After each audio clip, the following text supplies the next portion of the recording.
the meeting off. It's welcome everybody to the October meeting of the Burlington Board of Electric Commissioners. We meet generally every second Wednesday of the month at 5:30 here online now these days. So for any folks out there that might catch this later on YouTube on the Channel 17 site, just to be aware that we welcome your input, your thoughts, concerns, and attaboys, and are always welcome here to express those and have a seat at the table. That being said, we'll start off the meeting here with the agenda. Are there any changes or deletions, additions to the agenda? Nope. Hearing none, we'll move on to the minutes of the September 9th meeting. Were there any changes, concerns, additions, subtractions to that? None for me. Hearing none, I'll entertain a motion on accepting the minutes as presented. I move that we accept the minutes as presented. Second. We have a second, and so we'll vote on that by roll call. Commissioner Shagnon? Aye. Commissioner Herendeen? Aye. Commissioner Moody? Aye. Commissioner Whitaker? Aye. Motion passes. Thank you.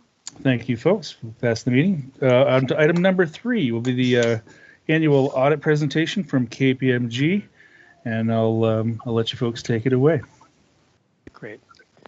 Good evening, folks. For the record, my name's Brock Romano. I'm the lead audit partner for the audit of the Burlington Electric Light Department.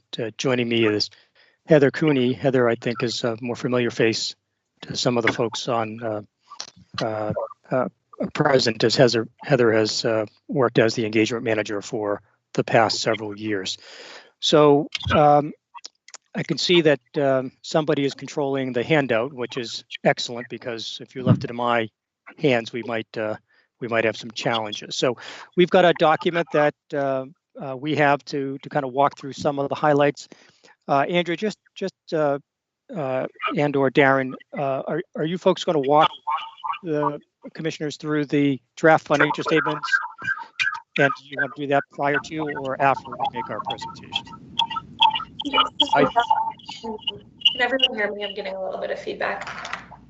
So back in August, we reviewed the preliminary unaudited financial results. Whoa. The feedback is not good.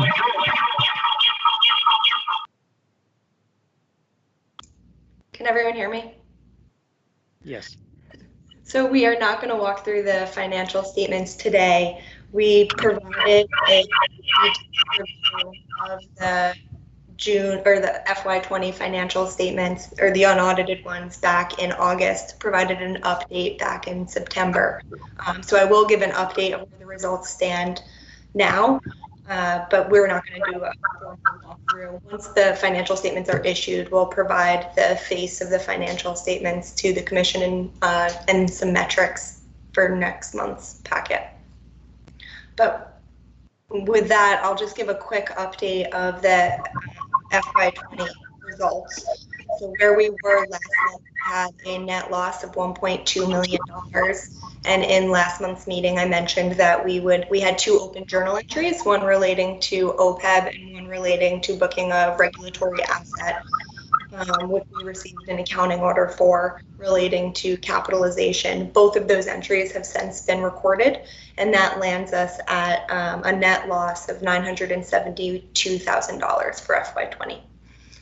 But with that, I'll turn it over to Heather and Brock to walk through. Heather or Brock, did you want to walk through the presentation? Yeah, I'll start, Andrew, and then I'll transition to Heather.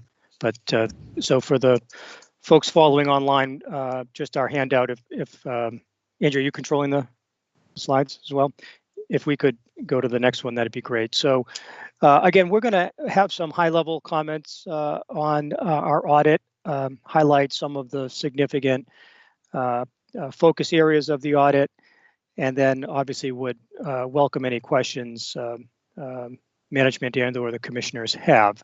So just getting into the presentation in terms of KPMG's commitment, and this is a commitment to all of our clients, not just to the electric light department, is a quality service, quality audit done in a transparent way. We do focus, or we do employ what we call a risk-based audit strategy. That means we're not auditing every account, every dollar of your financial statements, but based upon risk characteristics, dollar size, auditor judgment, applying audit procedures to selected accounts. And Heather will go through the areas of major focus during this year's audit. And then obviously having people that are skilled and qualified in both GASB reporting, regulatory financial reporting, given how the regulators kind of impact the flow of information throughout your financial statements. So if we could go to the next slide. So obviously COVID-19 has been the elephant in the room. KPMG, like many large professional services firms, has stood up a portal where management, clients, management, audit committee members, commissioners, regulators, legislators can go and access a library of information. I'm not going to go through specifics, but I do think for those folks that have an interest in how COVID-19 is impacting the auditing community and our clients, this is an excellent and comprehensive portal. Clearly, we were forced to do this audit completely remotely. Something our technology and your technology allows. I will tell you, it gets interesting when you have to observe an inventory remotely, but the profession is finding a way with the technology, and management was very patient and accommodating to us as we work through a fully remote environment for this year's audit. In terms of, if we could go to the next page, please, Andrea, thank you. So here we have a summary of audit results, and whenever we meet with a governing body, whether that's a board of commissioners, a legislative body, or an audit committee, we're required to have certain communications to that governing body, and I'm going to go through many of those in summary fashion in a second, but on this slide and the next slide, next two slides actually are those required communication. In terms of where we are in the audit, we expect to issue what we call an unmodified opinion on your financial statements. I think I grew up in an environment where we called that a clean audit opinion, if that's a more familiar term to folks on the commissioners, board of commissioners. I think that's something you should expect from management. If there were a situation where we were contemplating an unmodified opinion, we would be having a conversation long before this particular meeting. We do have a few cleanup items that we're working on. Management representation letter is a significant part of the audit evidence we gather. That is outstanding. And I'm just going to tick through a few of these items on this list here. And in terms of significant unusual transactions, if there were those type of transactions, we would be obligated to discuss them with the governing body. Significant uncorrected audit adjustments or corrected audit adjustments, those are situations where we have suggested an adjustment to the financial records of the light department. Sometimes those adjustments are not recorded. We call those uncorrected audit misstatements. Sometimes they are, in fact, recorded by management. This year's audit, there were no such proposed adjustments, whether recorded and or uncorrected or waived, as we like to call them. I've covered the auditor's report. In terms of control observations, another key element of the audit is the assessment of the department's internal control structure. Unlike our SEC clients, we do not opine on internal controls, but we do assess them as part of our audit. And if there were severe control deficiencies, and severe deficiencies, by that I mean material weaknesses or significant deficiencies, we would be communicating those here. There were no deficiencies identified during this year's audit. I think that's a good testament to the level of attention that's paid to financial reporting and internal controls by your management team. If we could go to the next slide, please. Thank you, Andrea. So again, here, just continuing with required communications. In terms of significant accounting policies, significant accounting estimates, none that I want to bring to the attention of the commissioners. I will tell you that we sometimes describe a client's appetite for aggressive internal control, aggressive accounting policies and or aggressive significant accounting estimates on a scale. And sometimes we would share with governing bodies whether a particular client had aggressive policies, particularly in the area of recognizing revenue and or deferring liabilities and expenses. I will tell you that there are no such aggressive accounting policies that we've identified during past audits nor during this audits. Heather is going to cover some of the areas of significant audit focus. I'm just going to complete this slide in the next by saying that there are no matters that we would want to bring to the attention of the commissioners during the conduct of our audit. We got great cooperation, and I think when Heather kind of walks through the audit procedures, you'll see kind of the depth and detail that we went through. There is a slide in the back of the deck. I'm going to pull forward and talk about it now. Andrew, you don't have to flip to it, but there is a slide on independence. One of the cornerstones of what we do relates to independence, and so one of the matters that we communicate with the governing board is the fact that we were independent during the audit and we're independent now, meaning both in terms of appearance and in services. So with that, I'm going to kind of turn it over to Heather and have her walk through some of those areas of emphasis, and then invite folks to ask whatever questions they may have. So Heather, if you wouldn't mind. Thank you, Brock. Beginning on slide 6, we start our review of our audit results for our areas of emphasis. These areas should look very similar to what we had reviewed in the past. If we can move forward just one slide, Andrea, thank you. So the first area we've identified within here relates to accounts receivable and revenue. As part of our test work with this area, we do select a sample of customers and confirm their outstanding balances. This year, I think, was the first year we've ever had a 100% return rate on that, so it was very encouraging. We also review and test the accuracy of customer billings to ensure that the approved electric rate was used. We review renewable energy credit sales and other revenues to ensure that the amount collected was accurate and properly supported. We also do a comparison between kilowatt hours sold related to kilowatt hours purchased and produced to make sure that that appears reasonable. And finally, we do look at the reasonableness this year of the deferred revenue portion relating to the EEU, which was a new transaction this year. Cash and investments is another area that we look at. As part of this audit area, we do obtain third-party confirmations for all cash and investment balances.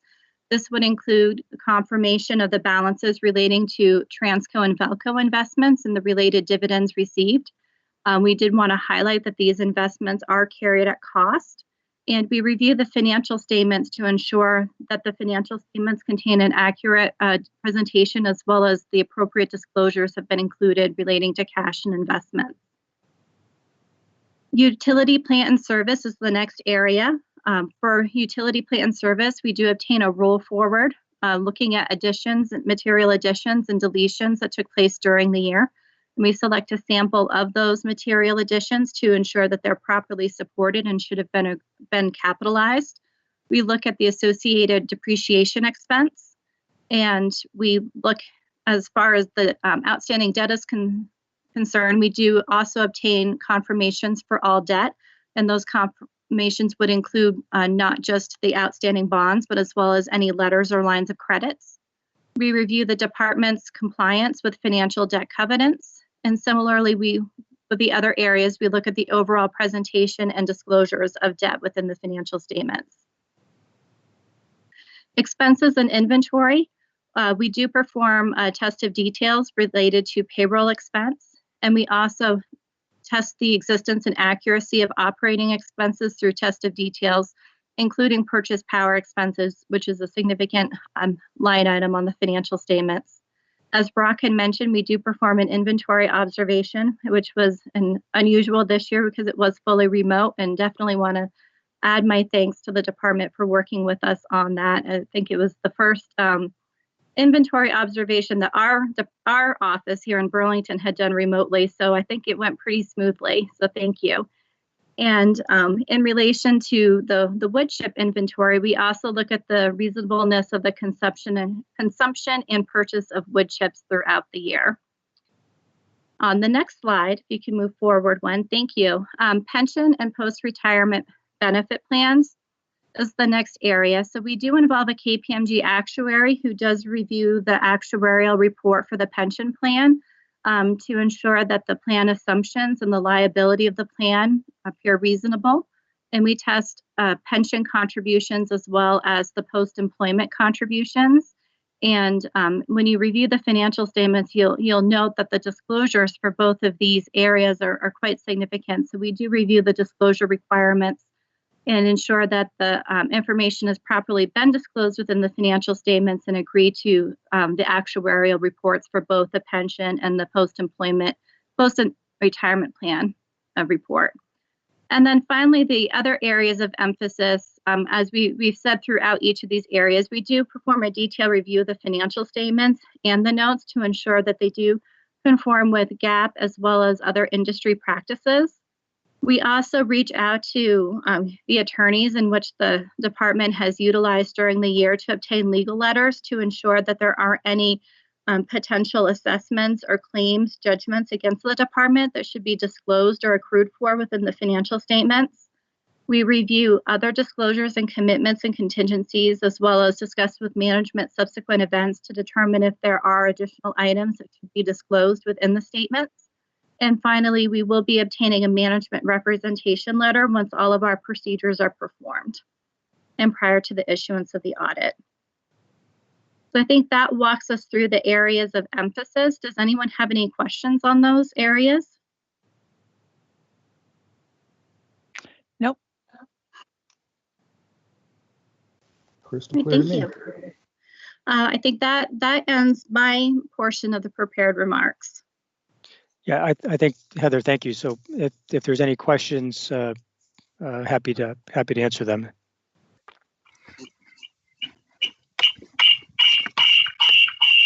So yeah, the floor is open.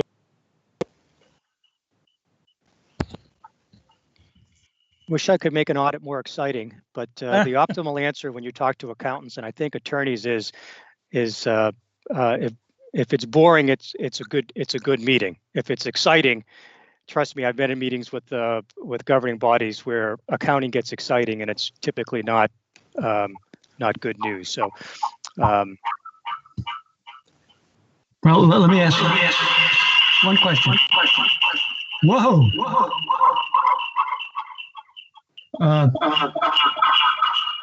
Never Mic's mind. on. Bob, I'm seeing you show up in the Teams on two different participant lines, and I'm not sure if that's what's causing the echo.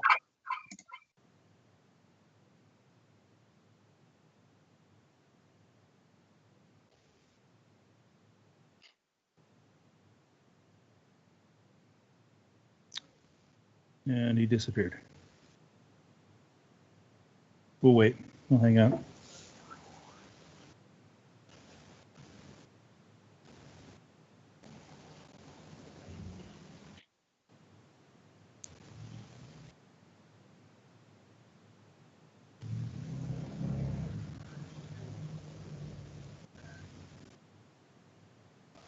Hopefully he's trying to come back.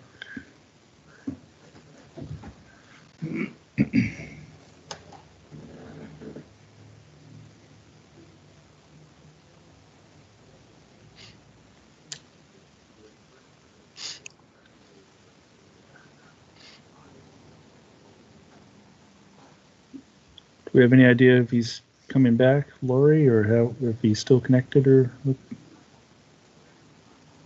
I can try and call him, but I'm not sure. Let me see if I can call him. Oh, here we go. Okay, how's that?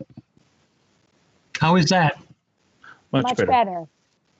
All right, trivial question. What is a management representation letter and which way does it go? So From or it's to?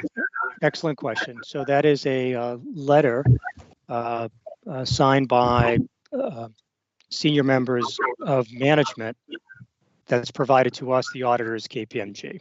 And so the underlying premise in a set of financial statements is that the financial statements themselves, including all of the notes, are the domain of management. And I sometimes like to point out, when and I'm looking at 52-page report, there's just a couple pages that belong to KPMG. That's our opinion. The rest of the document belongs to management. So management makes a representation to us that the financial statements are complete, that there are no issues that would need to be brought to the attention of auditors so that we could discharge our responsibility under professional standards. So it is a required communication required by the profession, not required by KPMG, but required by the accounting profession as a condition of every audit. So it's not unique to you folks. It's just something that happens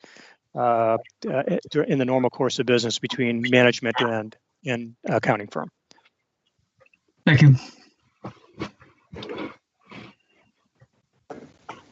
Other questions? Any from management? All right, so we have set aside a chunk of time for the commission to have a discussion with the auditors. Given what they've told us, however, I just want to just take a straw. Do we feel like we need that? I know that's typically something we've done before, but and have always done, and we've certainly set it aside. But what's everyone's feeling about having to necessarily take that 10 minutes and sit here and look at each other and get to know each other better, or this it's certainly a pretty stellar report, and so whatever. I throw it out to commissioners if we should take that time. Okay, I have two answers to that question. One is, sure, we can skip it. On the other hand, if there was something that was controversial, the person who would argue, no, we can't skip it, would be pre-identified as the complainer. The way to avoid that as a matter of pattern is to go into it automatically anyway. Okay, that seems reasonable. So why don't we do that? And yeah, I guess that's yep, I can buy into that argument. Everybody else? Right, why don't we do that? It's reasonable enough. Why don't we go into executive session, 10 minutes? I've got 5:55 on the clock, so if Lori can set us up for that, then we will reconvene. I sent you the wording for the executive session with your packets. Okay. Does anyone have that? Somewhere. I have it. Do you want me to? Yes, that would be lovely. That'd be great. Okay. I've got I it. move that the commission enter into an executive session to discuss the KPMG information with the commission under the provisions of Title I, Section 313, subsection A1A of the Vermont statutes. Do we, that's fine. Don't we have to read the prior statement about premature general public knowledge? Oh, okay. I can read that one too. Yeah, the entire. The whole, all right, should I start from the beginning? Sure. Sure. Okay. I move to find that premature general knowledge of KPMG's evaluation of BED's management with the commission would clearly place the Burlington Electric Department at a substantial disadvantage per Title I, Section 313, subsections A1, A3 of the Vermont statutes, because such information may risk contractual relationships with BED counterparties in the regular sale and purchase of energy and is considered an evaluation of BED personnel. I move that the commission. Keep going. We need a second. Second. We have a second. We'll roll call vote. Commissioner Shagnon? Aye. Commissioner Herendeen? Aye. Commissioner Moody? Aye. Commissioner Whitaker? Aye. Thank you. Hmm. Now you can do the next one. I move that the commission enter into executive session to discuss the KPMG information with the commission under the provisions of Title I, Section 313, subsection A1A of the Vermont statutes. Second. Second. Second. And Commissioner Shagnon? yeah, Commissioner roll call. Shagnon? Commissioner Herendeen? Aye. Commissioner Moody? Aye. Commissioner Whitaker? Aye. Okay, Thank we're you. now in executive session, and Okay, we will be back with everyone shortly. Okay, Scott, could you?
All right, so as everybody looks like channel 17 is back, and looks like most of our friends are back in here. Scott, Yes. could you tell me who made a motion to exit executive session?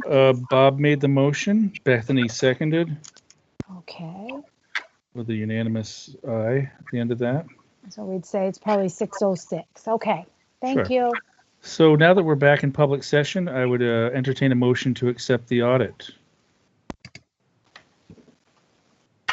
Well, I move that we accept the audit. Second. We have a second, and all in favor by roll call. Commissioner Shagnon? Commissioner Herendeen?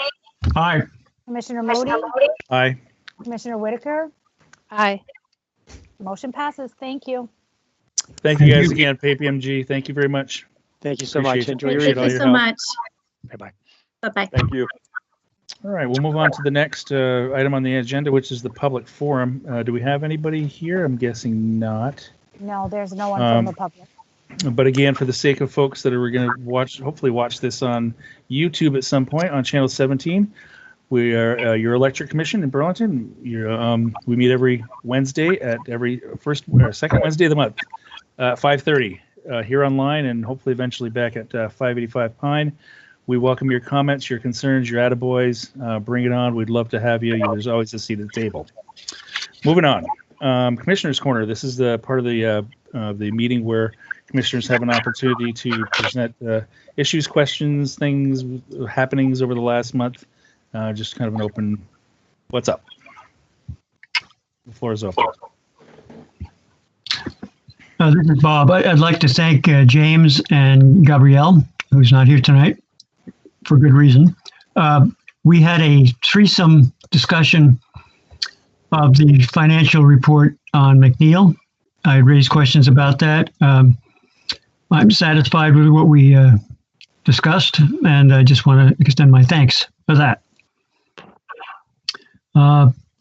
Also, I want to, as they say, send a shout out to the mayor's 6th October release about net zero energy, particularly about the $100 per ton CO2 equivalent that's being folded into policy.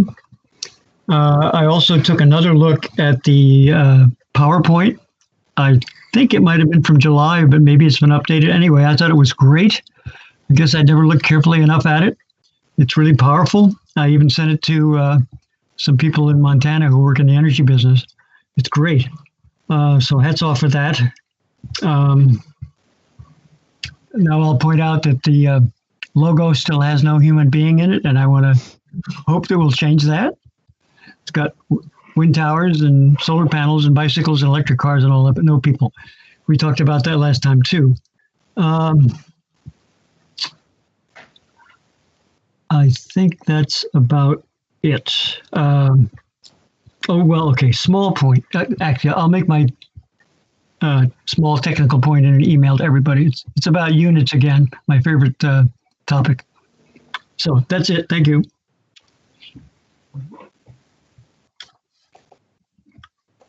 Other commissioners, anything? Going once?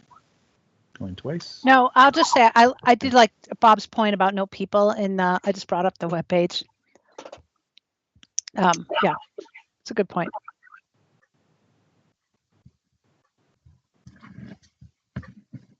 All right.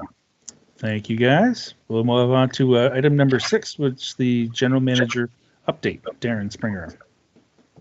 Well, hello, good evening, everybody. Just with regards to the net zero logo, I know Mike is online, and I think you may have heard that feedback previously, but and discussed it with Adam Rabin, who helps design some of our logos. But I think that certainly appreciate hearing that, and we can continue to iterate on the logo and see what we can incorporate into it. In terms of the report, a few items that I do want to highlight. I'll go with one that Commissioner Herendeen just mentioned, which is the new buildings policy, which the mayor did have a press release about, as mentioned. So we and the planning office and the Department of Permitting and Inspections have been working really for months and really dating back to the launch of the Net Zero Roadmap in September of 2019. There was a city council resolution by then Councilor Busher at around October of 2019 asking us to look into this as follow-up to the roadmap. There's one of the policies outlined in the roadmap was dealing with new buildings. And we've worked quite a bit with a group called the Building Electrification Initiative through funding that Jen Green has obtained through the Urban Sustainability Directors Network, USDN. And happily, that has been a very productive relationship for us. The Building Electrification Initiative helped us look at what is being done on new buildings to reduce fossil fuel use and increase electrification in other communities.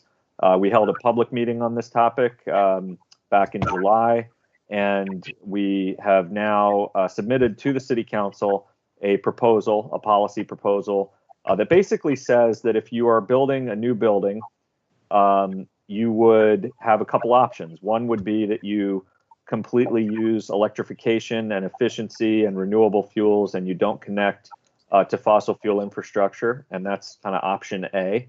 And then option B is if you are going to be connecting to fossil fuel infrastructure, the policy would apply a $100 per ton carbon fee to the expected fossil fuel use for that building for 10 years. And it would revisit after 10 years and continue that process essentially every 10 years until the building had reduced and then eliminated its fossil fuel use. The other key component of that is a provision requiring buildings to be electric ready when they're built. So even if they don't include things like heat pumps or other types of electrification technologies up front, that they're sized, their service is sized, their panel is sized to accommodate future electrification. They're pre-wired to accommodate future electrification. So we think the combination of those two policies will be an important incentive to help push new buildings towards cleaner technologies. That policy proposal is now with the city attorney to determine appropriate draft ordinance language. It would then go to the ordinance committee of the city council for further process, undoubtedly some continued refinement, and then hopefully back to the full council at some point for a vote and potentially adoption. So appreciate very much Jen Green and Chris Burns for their work with me on this one, and we'll keep the commission posted on our progress there. The legislative session has now wrapped up for the year. I know it was a unusual year that we had the legislature back to continue its work into the fall. And for us, there was a bill that was signed that we were part of the process. S337 was signed by the governor. And to remind the commission, what that does is allows us to propose new programs to reduce greenhouse gas emissions that are complementary to our Tier 3 programs and through our efficiency utility. And what we're doing now is we're in the process of coming up with our proposed efficiency programs and rates in the PUC process now. It's kind of in real time. And so we are working with the regulators to determine the best route for us to put these proposals forward and incorporate them into future year programs. And, you know, there are different ways we will potentially approach this, but this should allow us, for example, to work on supporting electric transportation through the efficiency program, which is something that really hasn't been done to date. And one thing I'm particularly interested in is whether we can use some of these funds to incentivize the purchase of higher MPGE vehicles, more efficient electric vehicles. Obviously, switching to an electric vehicle is the first part of the challenge. We want to help people do that. We have rebates to do that. But then we also want to share incentives and information around how to get a more efficient electric vehicle. And there are quite a kind of varied range when you look at the MPGE ratings of these different vehicles. So that's one potential opportunity. There will certainly be others, and we can keep the commission updated on our work on the S337 process. just a couple other quick updates. For the commission's benefit, I think we had a really great effort at McNeil to complete the outage work in September. Challenging circumstances amidst the pandemic, a number of different health and safety precautions needed to be put in place to protect our team. And we obviously had external contractors coming on site. So kudos to the Center for Safety team and the entire McNeil generation team and all the folks who worked on the outage. It is complete. The plant is back up and running, and really appreciate the work to keep everybody safe and healthy during such a significant capital project. Last two items, we did have Drive Electric Week. Obviously, we weren't able to do test drives and get people into vehicles this time around, but we did have a webinar, Let's Talk EVs webinar, that is available for people to watch on our website if they weren't able to see it live, to share information with customers about electric vehicles and our programs. We did conduct an EV survey, which generated a good number of responses. I think it was near 200 last I had checked, and we're going to be sharing some results from that survey potentially once we can kind of get through them and maybe learn some things about what people are interested in, what barriers they may be facing when it comes to purchasing or leasing an EV or getting a pre-owned EV. And lastly, we did host a guest speaker from Smart Columbus, who spoke with the BED leadership team about efforts in Columbus, Ohio to advance EV adoption. And we're taking away some lessons learned from that presentation. They had received a significant grant to demo some different approaches. So that was very, very helpful. And then the final item for me is I just wanted the commission to be aware that over the last 5 weeks, Jen Green has helped facilitate a USDN developed equity training program. We've had 3 cohorts at BED, including all members of the leadership team, so all the managers, directors, supervisors, and myself, as well as a number of the folks who are involved in customer relationships and program design, so energy services, policy and planning, customer care, all were engaged in this training, and really was focused on how to think about racial equity and social equity in program design in government, and featured kind of work that had been done in Seattle as a model for some of the work that is happening in this space. So we're conscious that the commission is very aligned with BED and wanting to advance efforts to support equity, and thought you'd all be interested to know about that training. We're going to get the 3 cohorts together and discuss some concrete next steps as a result of our 5 weeks of training. We'll be doing that over the next couple of weeks, so we'll have more to report on in the future. And that's everything for me. I'm glad to answer any questions if anybody has them.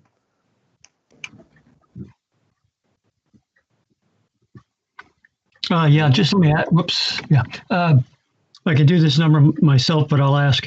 So $100 a ton.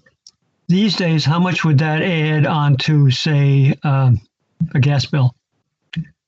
Yeah, so we did do some modeling, and we looked at the net present value for the first 10 years, because as I mentioned, the policy would essentially renew every 10 years. And just to give a range, in looking at it, if you were to pay, and you pay the fee up front, so it wouldn't be assessed on your gas bill, it'd be an upfront value. If you were a smaller office space, it might add something like $20,000 to the cost of the building. If you were putting in, let's say, a more moderate-sized hotel, it might run a few $100,000 in terms of the added cost to the building. So there's a range there, certainly. But what we did try to do was actually take buildings that have been placed in service and use actual energy modeling data to look at the potential cost range. And so for an office building, it was around $20,000 for a small office. For a multifamily, it might be in the $130,000 range. For a hotel, it might be upwards of $200,000. Those were some of the values that we looked at for that first 10-year net present value. Okay, thank you. Other questions, commissioners? Hearing none, let's move on to the financials. And I'd just be remiss if I didn't congratulate and thank Andrea and the entire finance team for the outstanding job with the audit process, as you've heard tonight. So as we head into the financials, let me offer our thank you for all their good work during this period of time. Yeah, I would also note that they thought very highly of her and her quick ability to catch up and her knowledge of what was going on, not having been here an entire year. So they were very impressed with you. I appreciate that, but we have a really strong team, so Yeah, it makes it easy. Alrighty, so August financial results. I will start with looking at the monthly COVID impact graphs like we've been doing.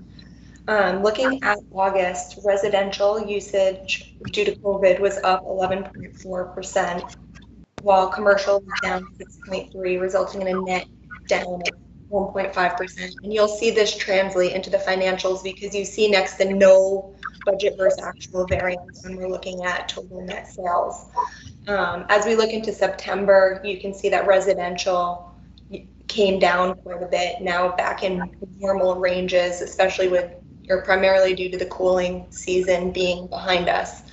And commercial is starting to trend back to normal levels, and that's really driven by colleges getting turned or back up to normal in schools as well. So this net down 3% is likely where, but for anything else changing, where we'll be for a couple months. Any questions on this graph before I jump into the financials? Nope.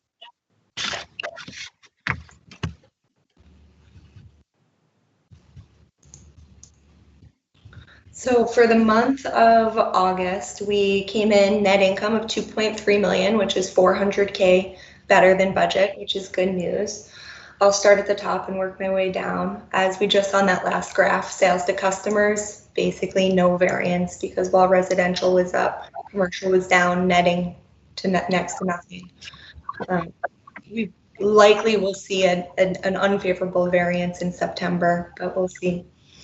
Other revenues are down 127,000. That is driven primarily by EEU, so that will have an offset in operating expenses as well. Not exactly neutral to the income statement, but pretty close. Power supply revenues, this is our rec revenues. This is favorable 326,000, and it's largely timing. It's really just a function of having higher priced contracts earlier in the year, and later there'll be some lower ones. This should reverse.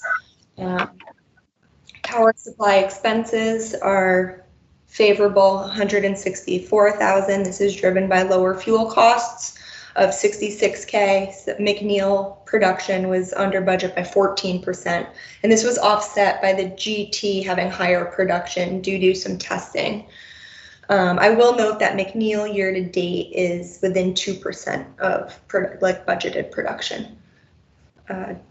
Another driver in power supply expenses is transmission expense is favorable and it's primarily related to Velco. I do also expect this to flip later in the year. Operating expenses, favorable 165,000. A big chunk of this is relating to energy efficiency expenses. Other items in here, some timing related things like materials and supplies and outside services. And then we also have some areas where it's true savings, such as training expense. We have lower labor and benefit costs, and that's lower costs relating to vacancies and lower benefit expenses offset by less capitalization of our IT Forward project and some other miscellaneous items. Gain, loss, and disposal of plant or retirement of plant. This is unfavorable, 118K, but it was favorable last month. So if we jump over to year to date, you'll see this is timing. And not too much else going on the income statement for August. I think last month for July's review and this month for August, you hear me saying, timing for a lot of these responses. And while this favorable variance likely is largely timing, it's also good that there's no unfavorable things going our way. And, we are having some pretty diligent expense management, and that is helping as well. Any questions on the income statement?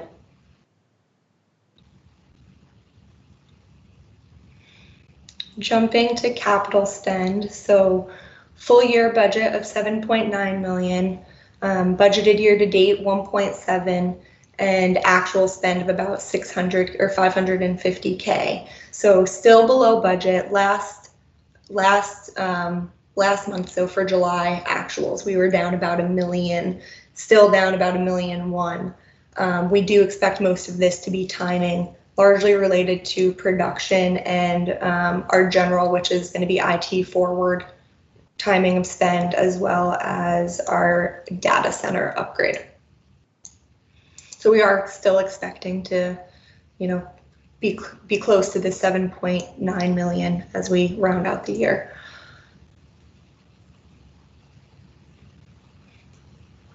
Cash, we have 13.6 million as of the end of August. This is 2.4 million up compared to budget, which is driven by the $3 million bond anticipation note that was received in July. We budgeted a GO bond in November, so that's timing. And you might be wondering, why are we up 2.4 million if we received 3 million? And if I can refresh your memory to last month, we talked about how our beginning balance of where we ended fiscal 20 versus where we budgeted to end fiscal 20 is what's driving that reduction. And this is up, the 13.6 million cash at the end of August is up 1.8 million compared to July. And that's just, due to the normal operations, but because it is a rec month, that's going to increase our cash balance. And then moving down to metrics, debt service coverage ratio of 3.61, adjusted of 0.90, and days cash on hand of 156. The debt service coverage ratio and adjusted are up moderately from last month, and cash coverage is, holding pretty strong. It will trend down as we move throughout the year, but overall, pretty strong metrics. Don't think I forgot anything. Any questions? You're muted. Anyone? Yeah, this is Bob. Small point. When you look at the requirement for A and BAA in the first line, they're the same. Is that a typo? 125. I don't believe it's a typo. I can validate that just to be sure, but I believe that that's correct. Yeah, I believe, if I remember correctly, that the debt service coverage ratio of 1.25 is actually also the covenant ratio for the bonds, and obviously different than the adjusted debt service coverage ratio, which is a Moody's metric. Okay. Other questions?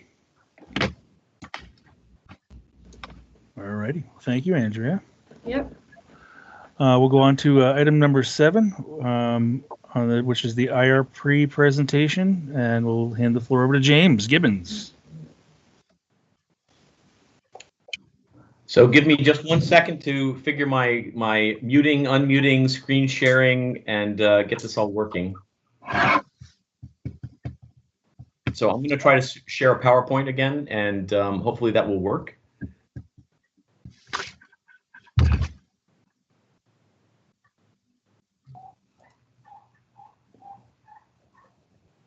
And if we're really, really lucky, that just popped up with the IRP summary title slide.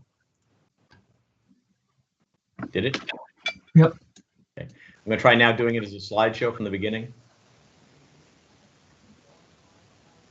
There we go. Is that still working, everybody? Yep. Okay. So I've been asked to give a 10-minute summary of the IRP. So I kind of scratched my head and culled a 3-hour presentation down to 10 minutes. This is what's left.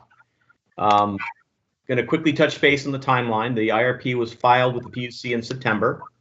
Customer notices should be going out this month. I attempted to confirm that, but I have not been able to confirm that prior to this meeting yet. But they should be going out telling the customers that the IRP is available and letting them know that there's a deadline for public comment.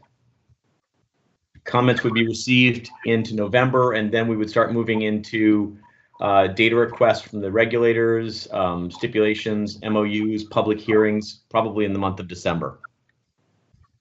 At this point. Reminder Hey, of what James, sorry to interrupt. This is Mike. I did want to let you know that as of yesterday, all the bills going out to the customers have the IRP language in there inviting them to comment, and they will hit every customer by the first week in November. Okay. So all of that went out. There's also reference to it in this month's North Avenue News, and we've put it on Front Porch Forum as well. Thank you very much, Mike. Thank you. That's what I was just trying to check, and that's what I was looking for. So just a reminder, this is a quote from, these are quotes from the PUC's order in our last last IRP filing, which is that the Commission's overarching goal is really just checking into how the utilities handle their planning and to make sure that their planning process and decision processes are reasonably robust. And so that means that in the context of an IRP, you're not actually asking to approve any specific action. No investments are approved, no power purchase agreements are approved. It's a review of the decision-making process. So a lot of people get confused on that. That is what is being considered in an IRP. It identifies key risks. Traditionally, our key risks relate to wholesale energy capacity, RECs, regional transmission. There are other things that will affect our costs significantly, but they're not controllable, and they're the same across all different, all futures you look at. So what you're really watching particularly is things that change based on your decisions. Regional transmission service is a large one. That's actually very topical right now, but I don't have time to go into it in more depth. It does talk about how we're going to manage those risks. We've always invested in energy efficiency and will continue to do so. We've run active demand response programs. We have rate designs that are tied to strategic electrification. We do manage the purchase and sale of RECs, and we need to be monitoring our beneficial electrification adoption and our net zero actions in light of the impacts that those will have on our system and on our wholesale energy requirements. It will talk about the needs of how we meet the customer's needs, and it does talk about it both in the context of essentially a business as usual and a net zero case that we've looked at. And then highlights a set of sort of what we'd be focusing on by department over the next 1 to 3 years. Our key priorities are not hopefully not a surprise to anybody here. We want to keep reliable and resilient grid, safety, environmental stewardship, low cost electric service and rate stability, customer service, equitable access, financial strength, 100% renewable portfolio maintenance, and transitioning to net zero, assisting the city in transitioning to net zero.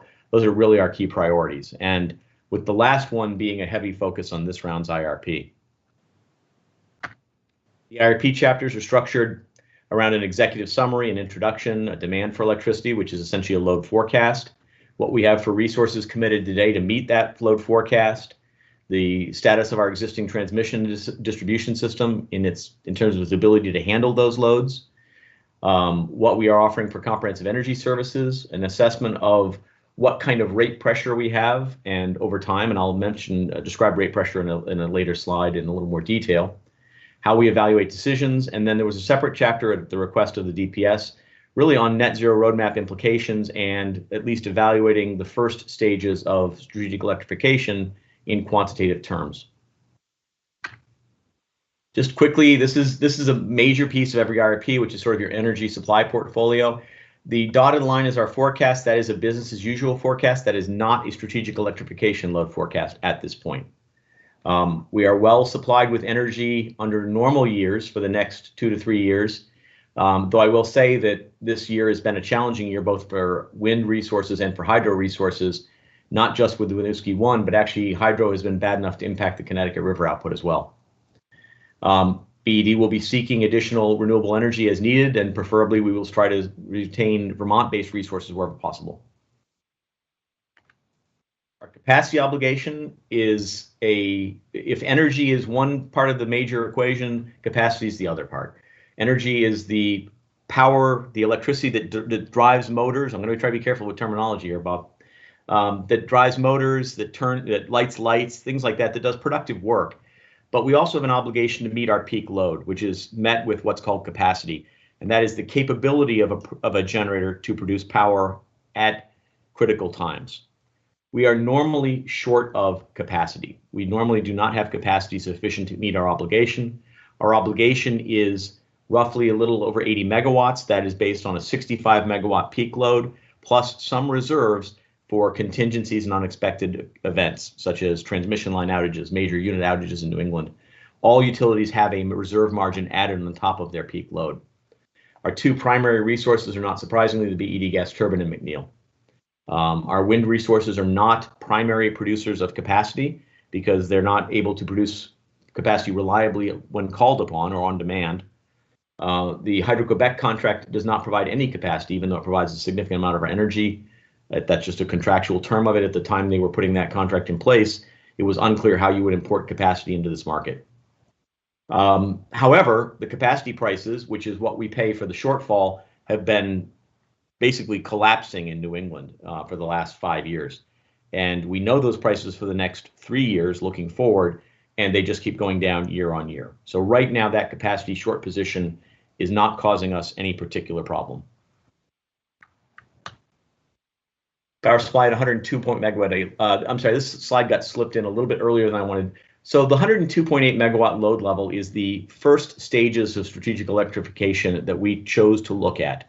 102.8 megawatt load level is a load that our existing distribution, and mostly distribution, but to some extent transmission system, cannot handle without upgrades. So this was intentionally a level set to push some needed upgrades into our evaluation. The total load required under the net zero forecast is more like 140 megawatts. So 102.8 megawatts is the early stages of strategic electrification. It is not full electrification of the heating and transportation sectors as envisioned by the net zero roadmap at this time. To meet the increased load, we do expect there'll be sufficient renewable energy at competitive wholesale prices. It's a relatively significant increase in our loads, but our loads are relatively insignificant relative to New England. So as long as other utilities are not on the same exact trajectory that we are, I think we can meet the early stages of strategic electrification with competitively priced renewable energy from resources that are already existing in New England. We do offer, as you know, comprehensive energy services. So we are both an EEU and a DU. I'm going to keep pointing that out because we are very unique. We are the only one in the state. So our DU can focus on strategic electrification, net metering, demand response, rate structures. The EEU side of the business can focus on efficiency, efficient products, improving existing and new building stocks, things like that. We can also do things like we can generate a green stimulus program, as we did this year, as a reaction to COVID, to try to help maintain our focus and customers' focus on those activities, during these challenging times. And that green stimulus program has been well received and is in fact causing, the contractors who serve the Burlington area to be essentially booked up for the year at this point. Our installations of Tier 3 measures for 2020 year to date have already materially exceeded what we did in 2019 for the entire year. So we're progressing very well on that front. Financial assessment. So, I created this concept of rate pressure, and I wanted to describe it briefly to everybody. Rate pressure is defined as the change in the cost of service, in other words, the total costs of Burlington Electric, divided by customer sales and how those are changing over time. So that's an attempt to recognize that a change in cost, if it's matched by a correspondingly greater change in retail sales, does not actually cause rate pressure. That causes pressure that can reduce rates. On the other hand, inflation and things like that simply do cause rate pressure because they don't come with increased electric sales. We are looking at how the various key variables affect potential rate needs and rate pressure, but this is not a forecast of required rate increases. And you'll see from the next slide that the range of possible rate increases we need over the next 20 years is dramatic and is affected significantly by these key variables. So at this point, it's more a tool for evaluating how a potential decision, such as the first stages of electrification, would affect the rate pressure we expect to otherwise see without that decision. So it's a way to look at the change in rate pressure from making a decision against the pressure from not having made that decision. Does that, that's a new concept, but I'm curious, does that resonate with folks in general? That makes perfect sense to me. So, you know, again, you have a rate pressure when costs increase and sales don't. You have downward rate pressure if costs increase but sales are increasing proportionally more. And no utility isn't going to have rate pressure. I mean, inflation, labor adjustments will always cause rate pressure. The question is, does a decision improve that profile or worsen it? So this is our base case rate pressure. This is the BAU case. So this does not include strategic electrification. And you can see that we range from needing, you know, less than 20% cumulative rate increases over the next 20 years to significant ones. And a lot of that is an effect of the change in REC prices, energy prices, capacity prices. This is not a probable case. This is if the blue line is if everything that could affect us went as badly as it's possible for it to go. And the green line is conversely, generally everything is going as well as it can go. And so it just lays out a range of rate pressures. But what's most important is to watch that baseline and then to compare that baseline to what that baseline would look if you do something. And in particular, I'm going to use that red baseline for the comparison to what strategic electrification does to that baseline rate pressure. Net Zero Energy Roadmap, key focus was on energy efficiency, electrification of buildings, electric transportation and multimodal transportation, district energy, and alternative transportation. That's not new. That's really an extraction from the Net Zero Roadmap. Additional risks are adoption rates, limiting peak impacts, particularly the winter peak impacts. As heating load gets converted to electricity, we would move from a winter peaking to summer peaking rather to a winter peaking utility. That's the effect of a large deployment of heat pump technology, moving the peak from the summer to the winter. It'll create need for new and innovative rates. Particularly right now, we're looking at rates that would affect heat pumps. We've got EV rates, which affect transportation, but we're looking to do similar type of rate structures to impact the heat pump loads and to try to make sure that to the greatest extent possible, they're occurring off peak as well. It will not be quite as easy to simply take that load off peak because on cold days, that heating is going to need to still occur at some points during the day. And we recognize that. What we can do is reduce the likelihood that it will be all happening at the same time. Power supply costs are going to increase. We will be serving a materially greater amount of load if we electrify the heating and transportation sectors, even at the 102.8 megawatt level. And lastly, at this point in time, engineering is working on, but has not finished reviewing what might be necessary in terms of T&D upgrades beyond the 102.8 megawatt level, if in fact the loads did go to the 140 megawatt level. This is Darren's favorite slide. And what we've done is we've conducted an interim net zero energy analysis at 102.8 megawatts of load, which is 457 gigawatt hours of energy. That is materially up from our current 350,000 gigawatt hours. So it is a material load increase. We will receive incremental revenue under our retail rates. We will see incremental energy costs. We will have to make an additional T&D capital investment of somewhere in the order of $19 to $24 million. But because those are all long-lived assets and we typically finance those assets, that turns into an annual T&D upgrade cost of about $1.5 million. Essentially, the short answer is that the energy costs and T&D incremental costs are less than the wholesale retail revenues. So net zero and business as usual with current rates tends to put downward pressure on our rate increase needs versus what they would otherwise be. So it reduces rate pressure relative to the base case. If I could just add, I think that this slide will continue to be a really, really important kind of representation of information that we want to share with our customers, with policymakers. You know, I think a lot of times there's a misperception that moving to electrification is going to just simply drive up costs. And obviously we've accounted for some costs and investments here, but the idea that if we do this well, we can actually, all things equal, have reduced rate pressure, even as we move to electrification, reduce greenhouse gas emissions, reduce fossil fuel use. That's a key point for me from this IRP, one of the most important points and pieces of analysis. And I just wanted to linger on it for a moment so we could all look at it further, and I'll get out it and enjoy it. Yes. Question from Bob. I want to make sure I've got the lingo right. It's reduced rate pressure, but it's reduced greenhouse gas emissions. It would be both, yes. Yeah, is it pressure? Does that mean it's just, well, is it a derivative, or you get the picture? Does it mean reduced rates? No, not necessarily. It could up front, but we couldn't absorb, 20 years of inflationary increases without something, right? So the question is it better than it would otherwise have been? Okay, got it. Yeah, I like to use the phrase "all other things equal."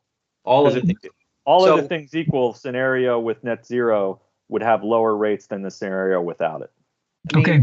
We have not done a rate increase, as Darren is certainly fond of pointing out, with good reason, since 2009. There's almost no way to do that forever for obvious reasons, so this is really looking at a change in end pressure, not an absolute value. It should not be taken as a projection of needing rate cases at any particular time or anything else. It just says that all else being equal, we could absorb significant, these are annual energy costs. And what the DPS was hoping to get out of the slide is at least a recognition that there is a cost to increasing T&D system capability associated with the net zero energy. They were concerned that that was not a component of the net zero energy report. One of the key things I'm taking away from it is at the 102.8 megawatt level, and you'll hear me keep saying that because this is only true right now at the 102.8 megawatt level, the T&D upgrade costs are not the majority of the incremental cost. The wholesale market costs for energy transmission capacity are much more significant than the T&D upgrade costs to serve 102.8 megawatt level load.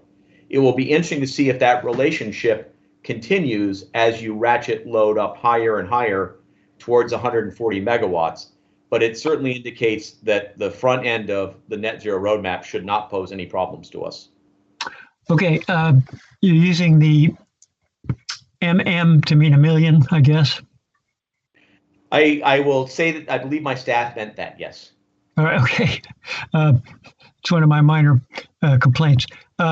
Just to state it again, a slide or two ago, you talked about adoption rates, and of course that has to do with the consumers' expenses, which I've talked about before. And I know you've dealt with the questions about it, so you don't need to say anything. I just have to say it's out there. Well, I'm sorry, I'm not sure. What's out there? I'm talking about what it cost me when I put in my electric heat pump. That's actually, I'm going to talk briefly about that on the next slide, but I do appreciate that. So this is some of the extractions from the net zero roadmap, and this is with the carbon valued at $100 a ton. I think one of the things to remember is, yes, there are capital costs, and I believe, hopefully my cursor's showing, there are significant capital costs involved with making these conversions, okay? If there is a true value to carbon dioxide emission reductions, then the operational costs are actually lower from doing so, and there's a net benefit. But that is predicated on a real value of carbon of $100 a ton. So yes, there are significant capital costs. It is, our IRP right now is not presuming that the electric department is going to be the funding mechanism for all of this, for obvious reasons. Because one of the problems is if the electric department is the funding mechanism of choice, you will raise the electric rates if you essentially say we're going to solve this and pay for it all, and then you create a problem for your comparison to natural gas by making that worse.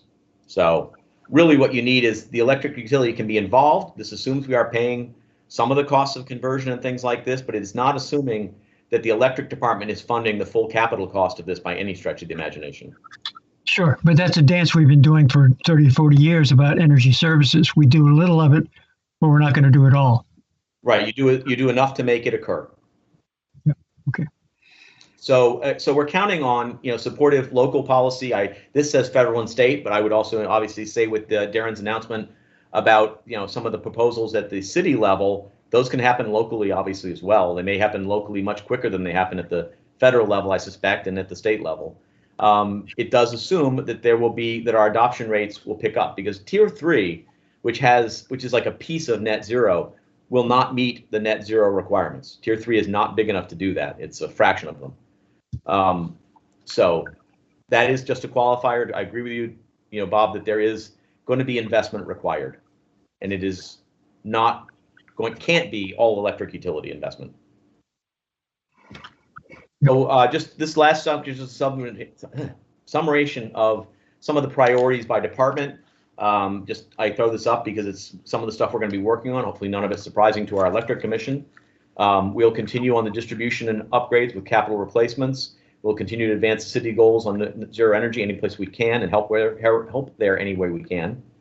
We will be watching the beneficial adoption rates of electrification technologies, because we want to make sure that the distribution upgrades that are required to serve the loads happen, but you don't want to incur them any sooner than you need to, so that you're bearing that cost before you have the revenues to carry that cost. So we'll be watching the change in our loads over time, and as those beneficial electrifications occur and the loads increase, we'll have to monitor when our requirements for distribution upgrades will need to be started. Obviously, generation will continue to work on reliability and efficient operations. Any way we can improve the efficiency of existing assets is certainly helpful, and that includes creative things like district energy or possible improvements in efficiency of McNeil, to electric boilers that could be dispatched on wholesale market signals.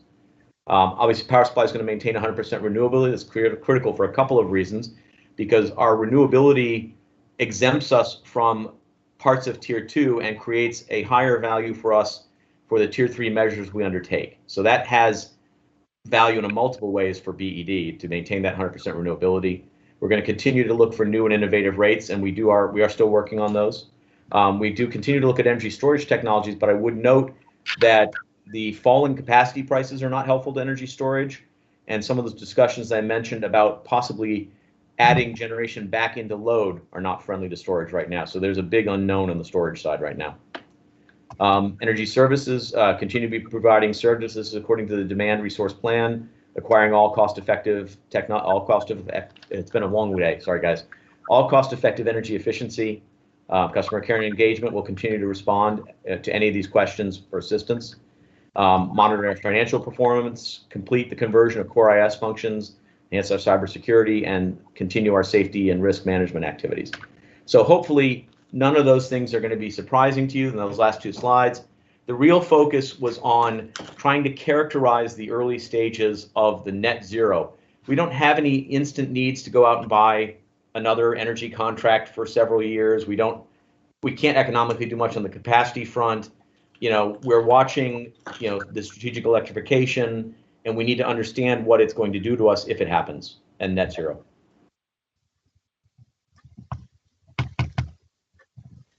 I'm sorry, that was 23 minutes. I apologize. Questions? No.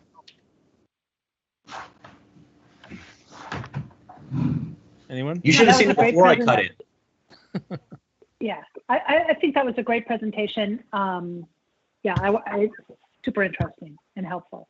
And remember, it's all available online too. And again, there's we had to file it by a certain date, but at any point the commission has comments on it that they would like to offer, we can accept those. This isn't a no action happens until next year, because they haven't approved any actions, even if they approve the IRP.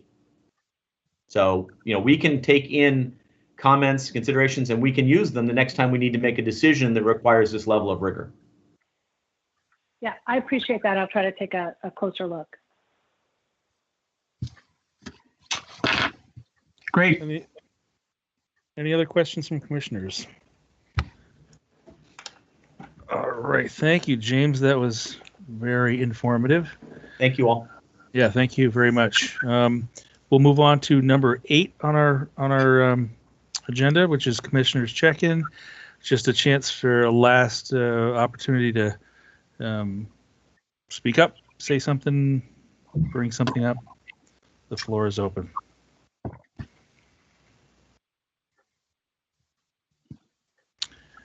Well, Hearing, oh, go ahead. Okay. I just want to compliment the staff again. I guess there was a time when maybe the commission used to generate more ideas. I'm not sure about that. I wasn't here. But there's so many ideas flying from staff. It's easy to be lazy about that. So what I heard today was great, especially the NZE thing, but also James's discussion about the IRP and the attraction to go read it in detail. Great stuff. Thank you, Bob. Anyone else?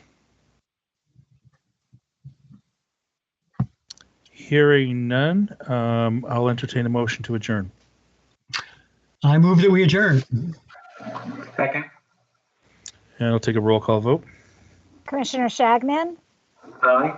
Commissioner Herendeen, Aye. Commissioner Moody, Aye. Commissioner Whitaker. Aye. Motion Thanks, passes. everybody. We stand Good adjourned. night. Thanks you, everybody. Be well.